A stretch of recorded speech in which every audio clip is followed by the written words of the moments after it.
अस्सलाम वालेकुम स्टूडेंट्स, आप देख रहे हैं चैनल जिसका नाम है पढ़ाई घर।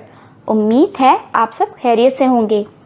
तो स्टूडेंट्स, इस वीडियो में हम आपको ठेले वाला शहज़ादा मज़मून का खुलासा बताएंगे, जो कि सिंध बोर्ड की उर्दू की दरसी किताब से लिया गया है।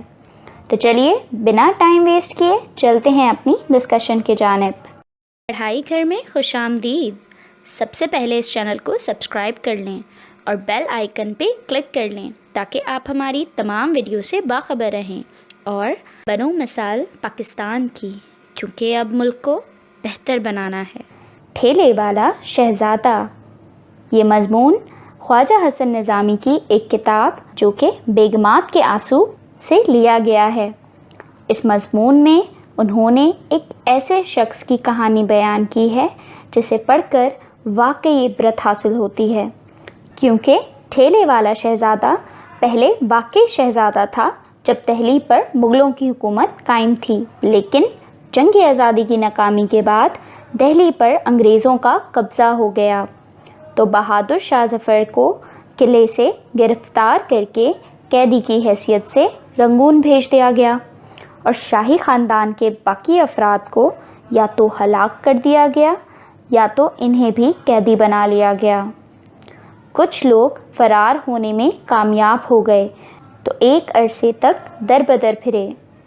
ये नहायत इबरतनाक मंज़र था। दिल्ली को बिल्कुल तबाह कर दिया गया था। लाखों अफराद को फांसी दे दी गई थी।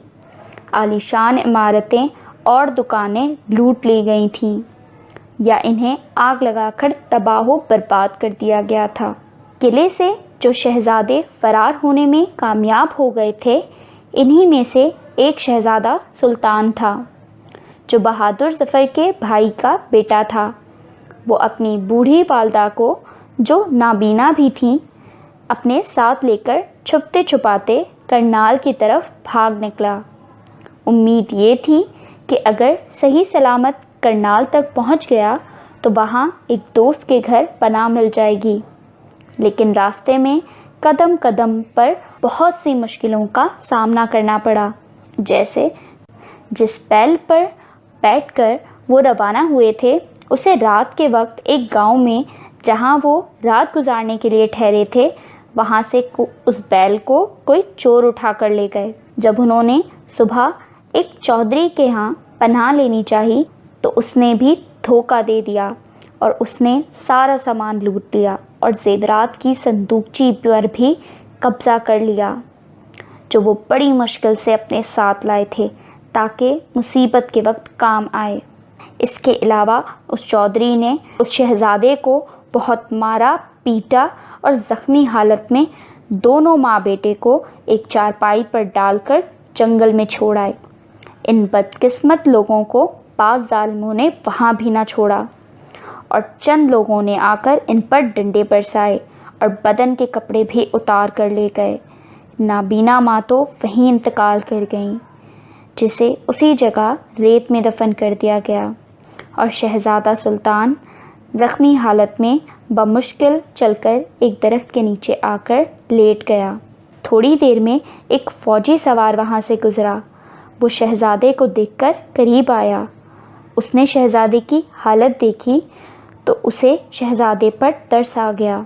उसने अपने कमर का रुमाल खोलकर उसे दिया, जो उसने तहबंद के तौर पर बांध लिया, जिससे सतर ढक गया और वो उसे उठाकर अपने साथ ले गया।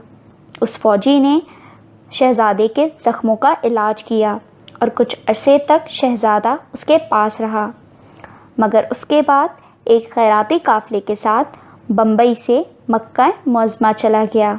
मक्का मुअज़्ज़मा में उसने 10 साल गुजारे और उसके बाद वो वापस आ गया। 2 साल तक रेलवे स्टेशन पर मज़दूरी की और जब कुछ रकम जमा हो गई तो उसने ठेला चलाना शुरू कर दिया। शहज़ादे के साथ एक सान्या ये भी पेश आया था कि जब लोगों ने उसके सर पर डंडे मार मार कर उसको ज़ख्मी कर दिया तो अंदरूनी चोट ऐसी लगी कि वो हमेशा हमेशा के लिए बहरा हो गया था और बड़ी मुश्किल से सुन सकता था। एक दिन वो सड़क पर ठेला चला रहा था कि पीछे से एक मोटर आ गई। ड्राइवर ने हॉर्न बजाया, लेकिन वो आवाज़ सुन ना सका और ठेला सड़क से नहीं हटा सका। गाड़ी ने ठेले को टक्कर मार दी। मोटर में एक सौदागर और एक औरत बैठी थी। वो गुस्से में ऐसे बेकाबू हुए कि गाड़ी से उतरकर एक चाबुक से ठेले वाले को मारना शुरू कर दिया। शहजादे ने ज़ईफ़ होने की वजह से 4 कोड़े खा लिए। फिर जोश चढ़ा तो उसने बांस का डंडा नौजवान को ऐसा मारा कि उसका सर फट गया। गाड़ी में बैठी औरत घबरा गई और कहने लगी कि ये तुम्हें जान से मार डालेगा, इसलिए जल्दी से गाड़ी में बैठ जाओ। ये सुनकर दोनों वहाँ से भाग निकले। शहजादे ने बुलंद आवाज़ से कहा कि बस एक ही बार में भाग निकले, तैमूरी तमांचा खाना आसान नहीं है। उस सौदागर और औरत ने पुलिस में जाकर रिपोर्ट लिखवा दी और शहजादे को हवालात में बंद कर दिया गया। दूसरे दिन मजिस्ट्रेट के सामने शहजादे को पेश किया गया। मजिस्ट्रेट क्योंकि एक अंग्रेज़ था, इसीलिए उसने जब शहजादे का बयान सुना तो फ़ैसला इंसाफ का किया कि उस औरत और सौदागर उन दोनों के ऊपर 10-10 रुपये जुर्माना सज़ा दी और ठेले वाले शहजादे को रिहा करा। उसके बाद मजिस्ट्रेट ने शहजादे से पूछा कि तुम तो तैमूरी की नस्ल से ताल्लुक़ रखते हो, तुमने ये ज़लील काम क्यों इख्तियार किया और अंग्रेज़ सरकार को वजीफ़े के लिए दरख्वास्त क्यों नहीं दी? शहजादे ने जवाब दिया कि मैं मेहनत करके रोज़ी हासिल करना चाहता हूँ और किसी की ग़ुलामी बर्दाश्त नहीं कर सकता। ठेला चलाने में कोई ज़िल्लत नहीं, बैलों पर हुकूमत करता हूँ, ख़ुद बैल बनकर हुकूमत नहीं। बहरहाल उसे बाइज़्ज़त तौर पर अदालत से रुखसत कर दिया गया। तो स्टूडेंट्स, ये था ख़ुलासा। उम्मीद है आपको ये ख़ुलासा बहुत अच्छे से समझ में आ गया होगा कि इस मज़मून में आखिरकार क्या लिखा है और इस कहानी में आखिरकार ऐसा क्या था। आपने बहुत अच्छे से इसे समझना है क्योंकि इससे रिलेटेड आपके पास MCQs भी आते हैं। आपने अपने पेपर की तैयारी में कोई कसर नहीं छोड़नी। अपना बहुत सारा ख्याल रखिएगा। अल्लाह हाफ़िज़।